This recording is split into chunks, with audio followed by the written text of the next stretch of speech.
Nobel da Paz de 2021 foi para os jornalistas Dmitry Muratov, da Rússia, e Maria Ressa, das Filipinas.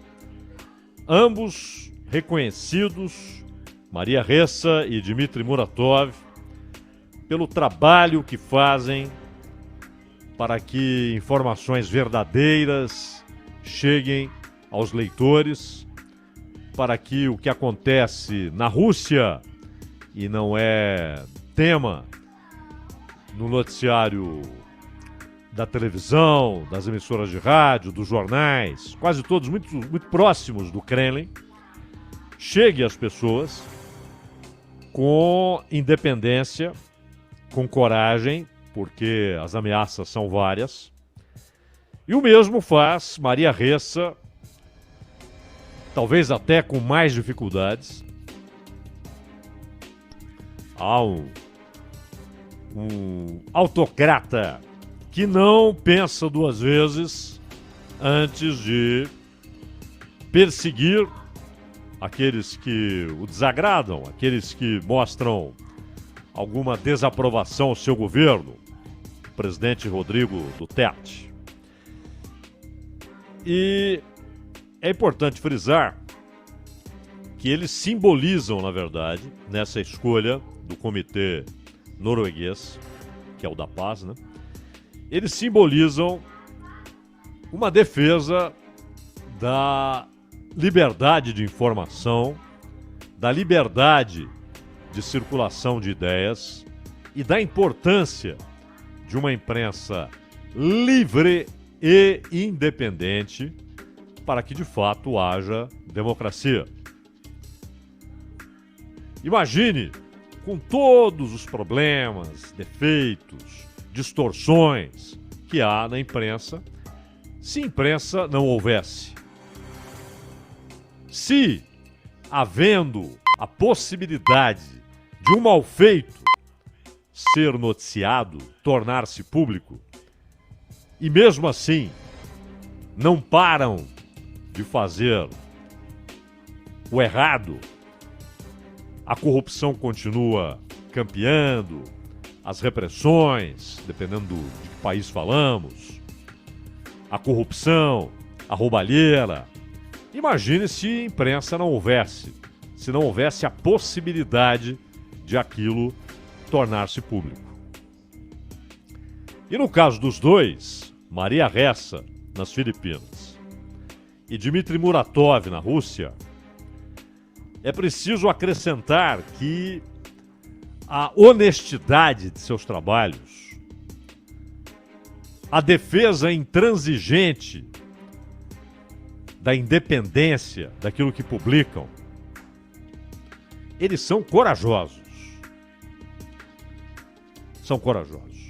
É bom lembrar que, no caso do Novaya Gazeta, que é o jornal russo fundado pelo Muratov, 5 jornalistas já foram mortos, exatamente porque desagradaram alguém no poder. Não necessariamente o Putin, não necessariamente alguém ali do entorno do presidente da Rússia, mas alguém que tem poder para eliminar quem o desagrada. Pode ser a máfia russa, pode ser um bilionário russo, pode ser um político russo, pode ser o Estado russo. E há casos famosos, né? Há casos famosos que aconteceram na Rússia de eliminação de jornalistas e sem nenhuma consequência para quem apertou o gatilho. Há o caso famosíssimo de Anna Politkovskaya, que escreveu artigos importantes e reveladores sobre a guerra na Chechênia. Isso levou simplesmente à eliminação de Anna Politkovskaya. O Kremlin, inclusive, lamentou. Que pena, que triste, mas nada aconteceu. E com ela, são 6 os mortos ligados a essa publicação independente, o Novaya Gazeta. Quem quiser conhecer lá, você tem escreve Novaya, com Y, esse IA, Novaya, esse A é com Y, Gazeta. Um T só, um Z só, tal, .ru, de Rússia, não é? Nova, aí um Y, um A, Gazeta, Nova YA Gazeta.ru, Novaya Gazeta.ru. Pode conhecer lá o trabalho do Dmitry Muratov. E interessante que saiu um comentário do governo russo a respeito da premiação.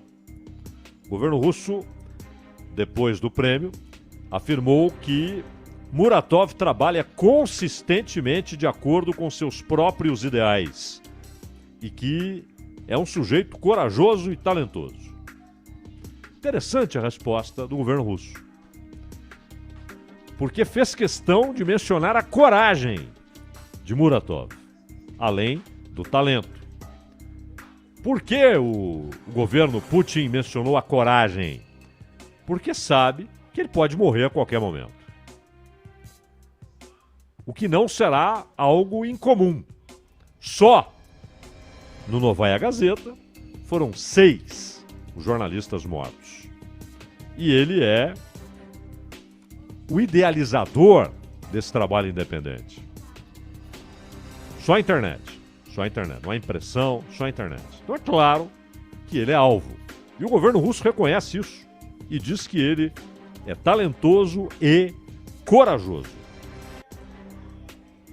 Agora, coragem não falta a Ressa, Maria Ressa, não falta. Porque se o Kremlin age muitas vezes brutalmente, mas com sofisticação, com cuidados, não é?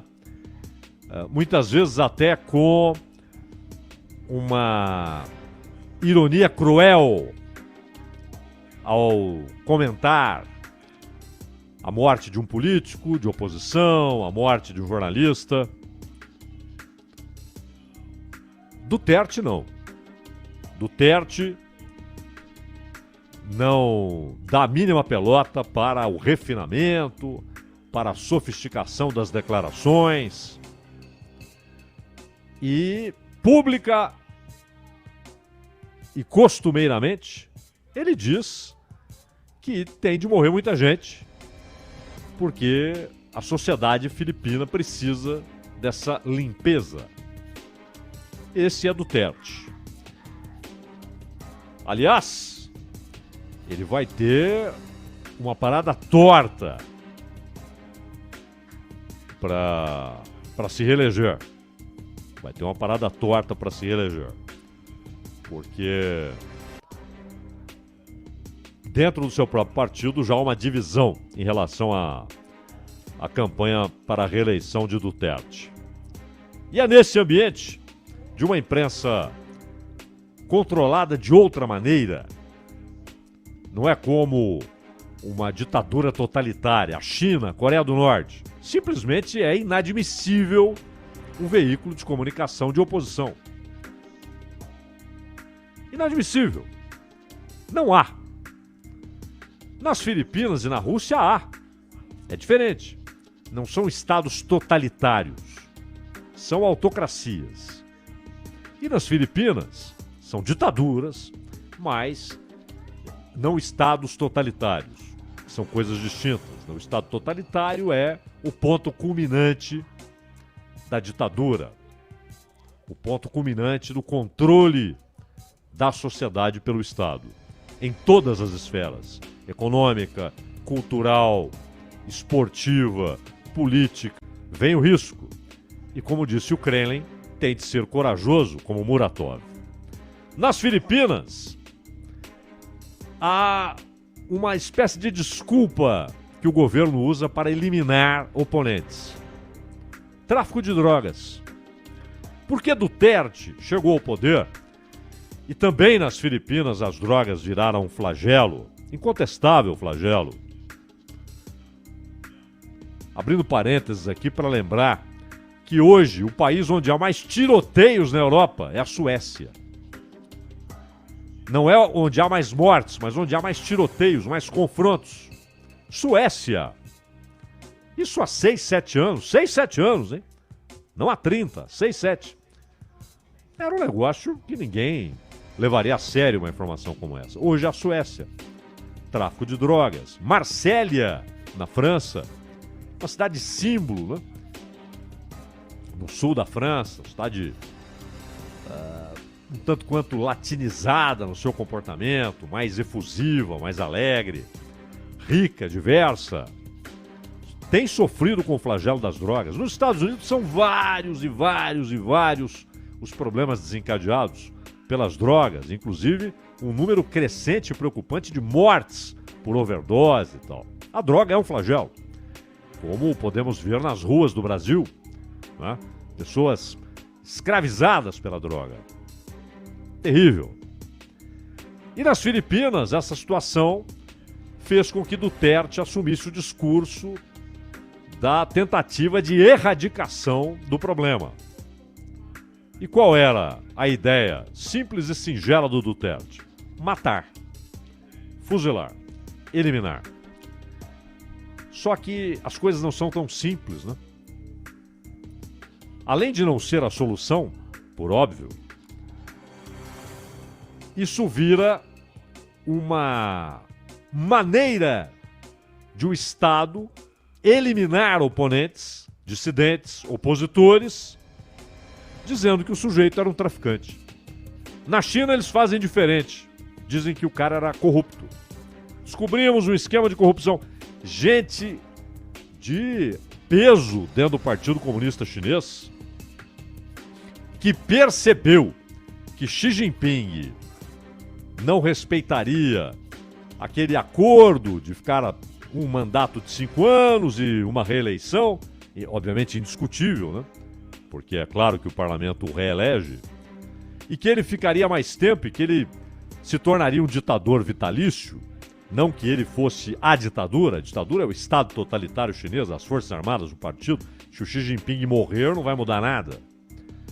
Mas quem ousou contestar os planos de Xi Jinping, 1 mês depois, 2 meses depois, 3 meses depois, foi preso. Informação da imprensa chinesa. Estava envolvido em caso de corrupção. Simples. Quem apurou? Quem aprovou? Quem demonstrou? Ninguém. O judiciário é um braço do Estado. Se o Estado, se o governo, o Partido Comunista Chinês manda que alguém seja preso por corrupção, ele será preso e condenado por corrupção, não há nenhuma dúvida. Nas Filipinas, onde não há esse Estado ditatorial estabelecido, há um ditador, mas não um Estado ditatorial estabelecido, entranhado na sociedade, com controle total da sociedade,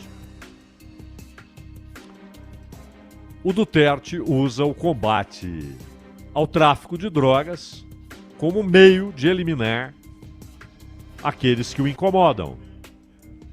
Opositores, dissidentes.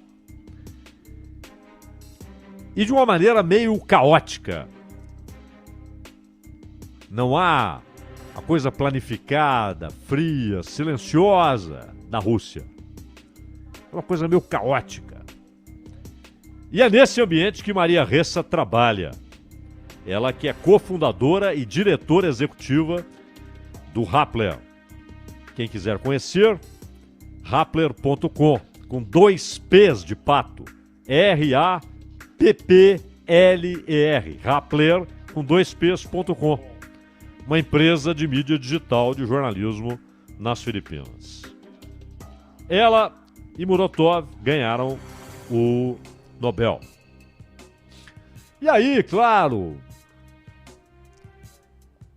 as reações, né? Que maravilha! Um prêmio para o jornalismo independente. Sim. É verdade. que deveria levar a uma reflexão. Porque nas democracias, o jornalismo também tem tido um grande inimigo. Ele próprio.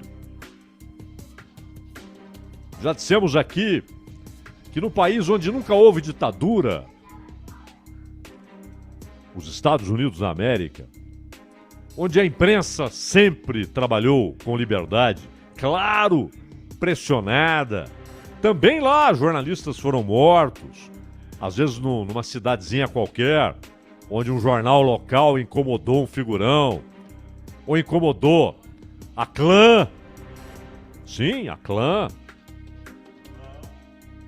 ou incomodou um grupo econômico, sim, jornalistas morreram, mas não pelas mãos do Estado, o que não significa que o Estado, nos Estados Unidos, não tenha nunca executado jornalistas.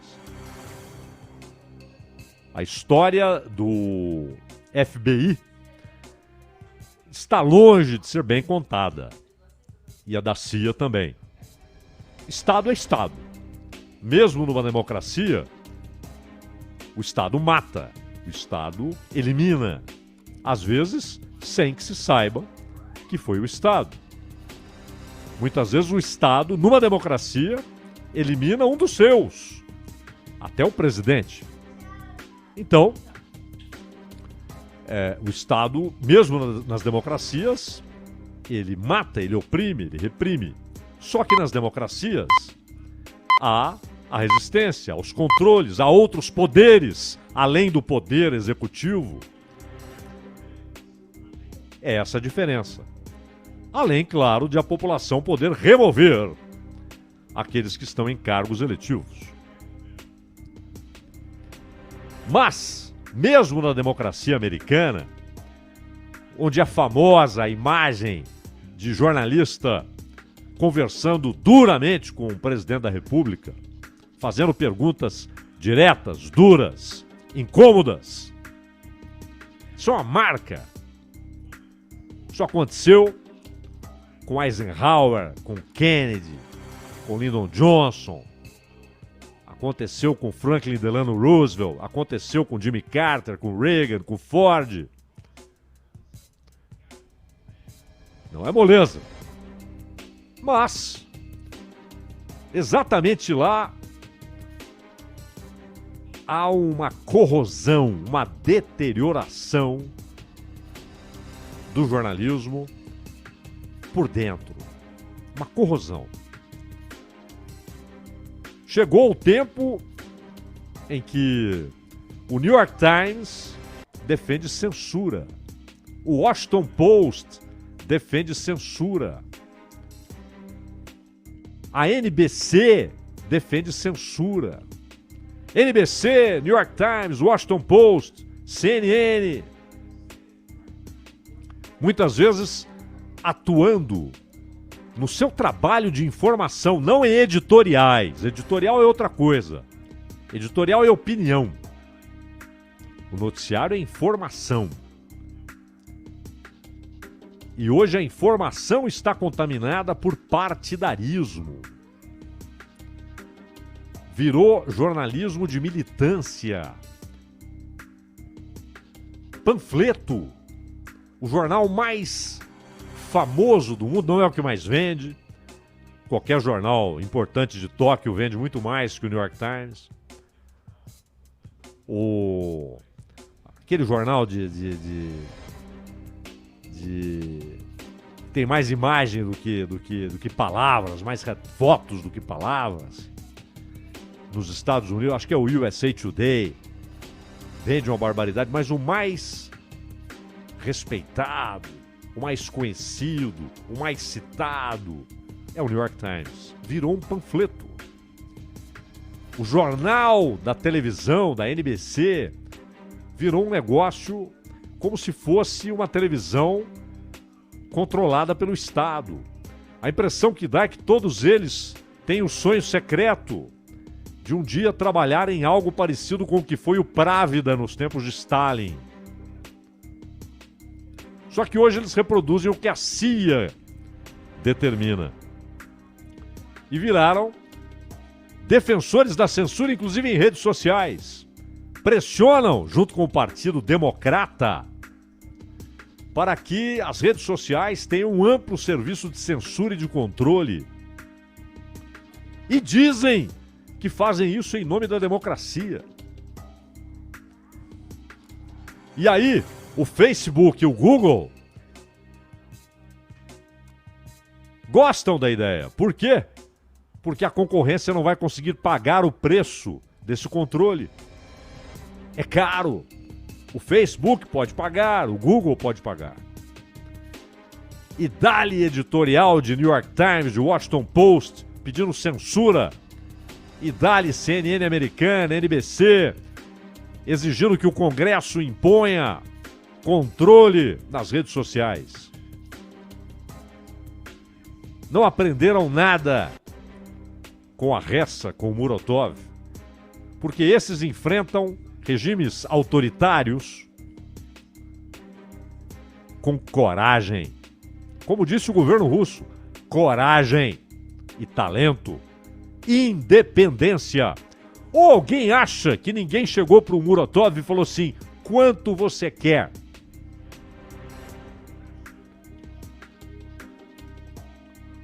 Quanto custa a mudança da sua linha de trabalho? Pagamos. Porque geralmente a tentativa de corromper, de subornar, vem antes do tiro.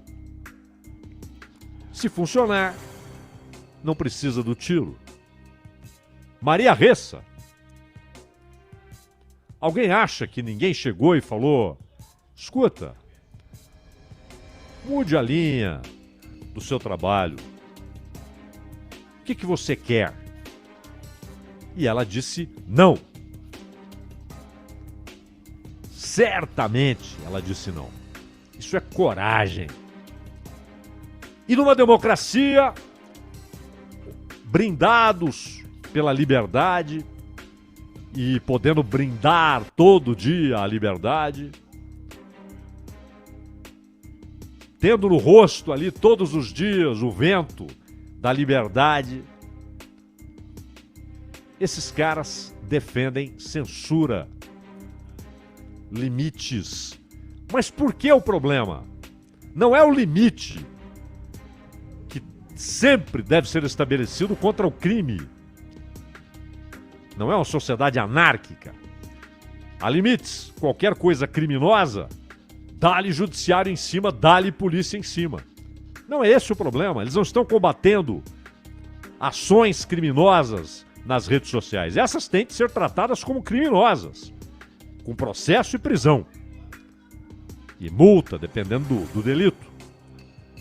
O que eles defendem é limite na divulgação de ideias. E qual é o limite? Qualquer coisa incompatível com o teor do panfleto do New York Times, com o teor do panfleto do Washington Post, da CNN, da NBC, da ala radical que cresce no Partido Democrata, deve ser eliminado. Deve ser tratado como antidemocrático. Olha a palavrinha-chave. Antidemocrático. Então, viva Muratov, viva Ressa, corajosos, decentes, independentes, disseram não para dinheiro, porque é óbvio que dinheiro lhes foi oferecido, e disseram não para o medo da morte, porque podem ser mortos, mas estão lá. E claro, agora ganham uma blindagem, não total, mas importante, porque o mundo passa a conhecê-los.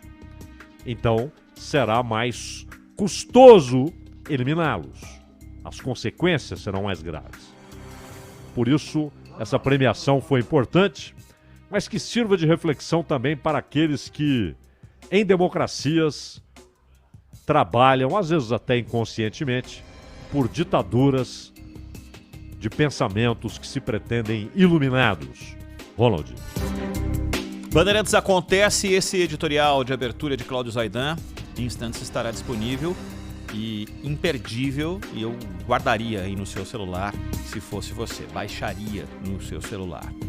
É o Entendendo a Notícia nos principais agregadores e estará lá no site da Rádio Bandeirantes já. Aliás, você pode visitar o site da Rádio Bandeirantes e absorver o conteúdo que é disponibilizado todos os dias para você. Rede Bandeirantes de Rádio.